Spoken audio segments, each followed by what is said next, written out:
Bonjour tout le monde, c'est Yannick, j'espère que vous allez bien. Aujourd'hui, on se retrouve pour le test du Redmi Note 10 5G. Vous le savez, la filiale de Xiaomi, Redmi, a dévoilé un paquet de smartphones dans la gamme Redmi Note 10. Ce smartphone se distingue parce qu'il est compatible 5G, il est proposé à un prix assez attractif d'ailleurs. Est-ce que ce smartphone, il vaut le coup pour 230 €? Est-ce qu'il n'y a pas eu trop de sacrifices qui ont été faits au final pour arriver à un tel tarif? Je vous propose qu'on voit ça tout au long de la vidéo, mais juste avant d'aller plus loin, pour ceux qui ne me connaissent pas, moi c'est Yannick sur ma chaîne On Parle de Tech. Si ça vous intéresse, n'hésitez pas, abonnez-vous, les instructions sont juste en bas de l'écran. Vous pouvez aussi venir me rejoindre à travers tous les réseaux sociaux où je suis présent, les liens sont juste en bas en description. On va tout de suite rentrer dans le vif du sujet et on va d'abord s'intéresser par la boîte et aussi par ce qu'elle contient en termes d'accessoires.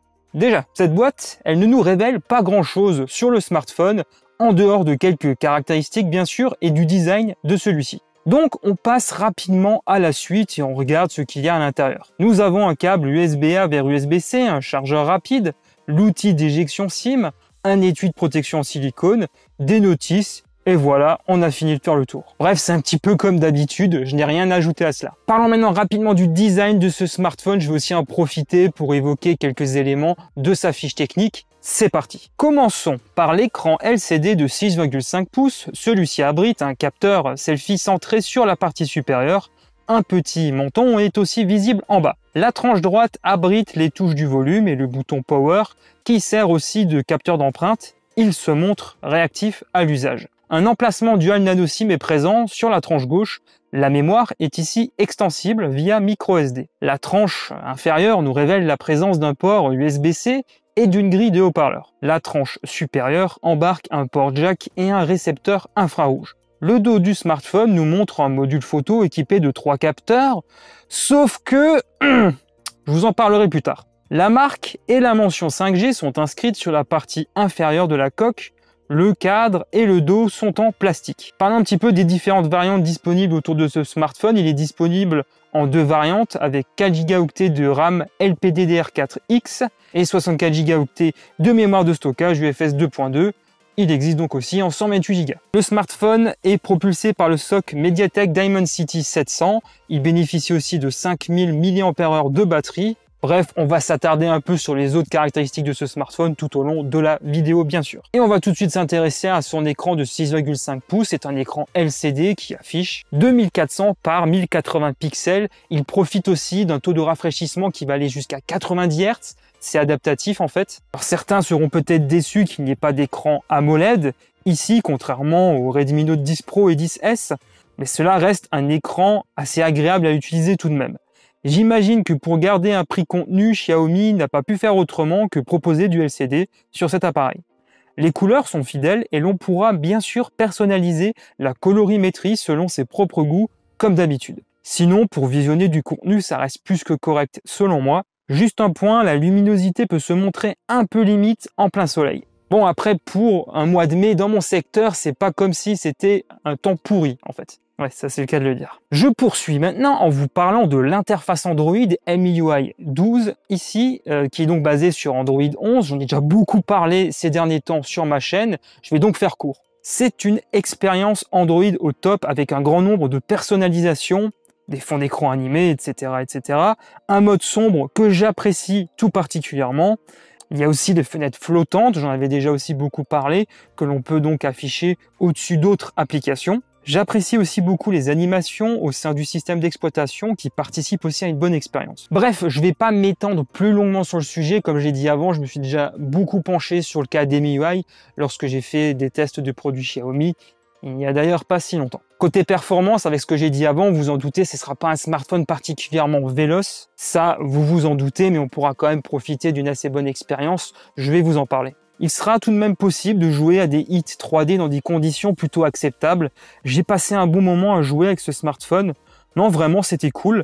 La chauffe est modérée. À l'arrière, je n'ai pas ressenti de gêne particulière lors de son utilisation. Je vous mets également quelques benchmarks à l'écran. Antutu n'a pas voulu fonctionner sur ce smartphone. J'ignore pourquoi. Ce n'est pas une bête de course, c'est sûr, mais ici, ce n'est pas l'objectif de ce smartphone. Mais après, pour un usage, on va dire réseaux sociaux, bureautique, visionnage de contenu en streaming, ça restera tout à fait correct. Donc aucun problème de ce point de vue-là. Ce Redmi Note 10 5G répondra à ces différents usages sans trop de soucis. La photo et la vidéo est sans doute le point où Xiaomi a fait le plus gros sacrifice sur ce smartphone. Déjà, parlons tout d'abord des 3 capteurs qui sont embarqués au dos du smartphone. Donc j'ai dit qu'il y en avait 3, mais en réalité il n'y en a qu'un seul qui est pour moi véritablement exploitable. Le capteur photo principal va capturer des clichés à hauteur de 48 mégapixels, et il y en a un deuxième dédié aux photos macro de 2 mégapixels, et un dernier qui va servir à la profondeur de champ, lui aussi de 2 mégapixels. Voilà, maintenant vous comprenez pourquoi je disais qu'il n'y avait qu'un seul capteur vraiment valable ici. Déjà, je regrette que Xiaomi n'ait pas mis un ultra grand angle, sans doute plus serviable qu'un capteur macro. Sinon, pour les photos prises avec le capteur principal, c'est plutôt correct quand les meilleures conditions lumineuses sont au rendez-vous, en tout cas. Les photos de paysage sont agréables, bien que je trouve que la colorimétrie soit un peu terne, les détails sont là. Pour les photos de nuit, ce n'est pas génial comme vous pouvez le constater à l'écran. Beaucoup de bruit, très peu de détails. Avec le mode nuit, on récupère un petit peu en détail et en couleur, mais ça reste vraiment bof au final. Avec le capteur photo frontal, c'est plutôt moyen également. On a pas mal de soucis d'exposition. Il y a aussi un mode portrait. Jugez le résultat par vous-même. Je poursuis avec la vidéo. Qu'est-ce que ça donne exactement? Je vais vous laisser regarder. Voilà, donc là je vais faire un petit test. Je commence juste d'abord par le capteur frontal en vidéo et en audio. Comme ça vous pouvez voir ce que ça donne. Sachez que à l'avant comme à l'arrière, on ne pourra pas filmer au-delà d'une définition 1080p à 30 images par seconde. À l'avant, on a pas mal de soucis d'exposition et à l'arrière, c'est pas beaucoup mieux, j'ai envie de dire. Certes, quand il y a beaucoup de luminosité à l'extérieur, ça passe, on arrive quand même à faire des vidéos assez potables, mais c'est pas forcément quelque chose que je retiens. Il y a quand même un peu de stabilisation, donc ça c'est toujours appréciable pour filmer bien sûr, mais c'est pas vraiment ce que je retiendrai de ce smartphone. Parlons rapidement du son. Là aussi il y a eu un sacrifice et pour tout vous dire, je m'y attendais pas du tout. En effet, avec ce smartphone, on a une expérience mono. Ça, c'est vraiment dommage parce que même sur l'entrée de gamme, Xiaomi nous avait pourtant habitués à une expérience audio en stéréo. Bref, comme vous pouvez le deviner, pour l'immersion, que ce soit en regardant des vidéos ou en jouant à des jeux, c'est vraiment assez limite. Non, franchement, c'est pas top. Donc on va laisser ce chapitre de côté, on va passer tout de suite à la suite en parlant de l'autonomie. Nous avons droit ici, comme j'ai dit au début de la vidéo, à une batterie d'une capacité de 5000 mAh. On pourra tenir vraiment une grosse journée sans aucun problème, même en jouant un petit peu, en visionnant des vidéos en streaming, etc. On pourra peut-être envisager de tenir 1 jour et demi, voire 2 jours, mais vraiment alors en sacrifiant pas mal de temps sur les jeux et la vidéo. Comme je l'avais dit lors du test du Redmi Note 10S, 5000 mAh au final c'est assez banal chez Xiaomi. On voit ça sur presque tous les smartphones. On a aussi droit ici à une charge rapide de 18 watts. Il faudra compter environ 1h30 pour recharger complètement cet appareil. Bref, on a ici un smartphone 5G vraiment pas cher, 230 € environ. Mais bon, vous connaissez la musique, c'est comme le Bitcoin, ça peut s'effondrer du jour au lendemain. Si pour vous, la 5G, c'est un critère important, mais que vous avez un budget, on va dire, assez serré, ça sera sans doute le candidat idéal. Mais pour les autres, j'aurais plutôt tendance à conseiller le Redmi Note 10 Pro ou le Redmi Note 10S, qui sont meilleurs sur certains points, notamment au niveau de l'écran et aussi en photo selon le modèle que vous choisirez.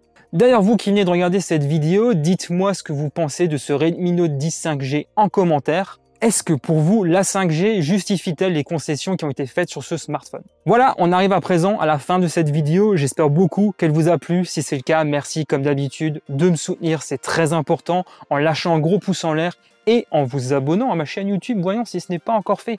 Vous pouvez aussi venir me rejoindre à travers tous les réseaux sociaux où je suis présent. Les liens sont juste en bas en description.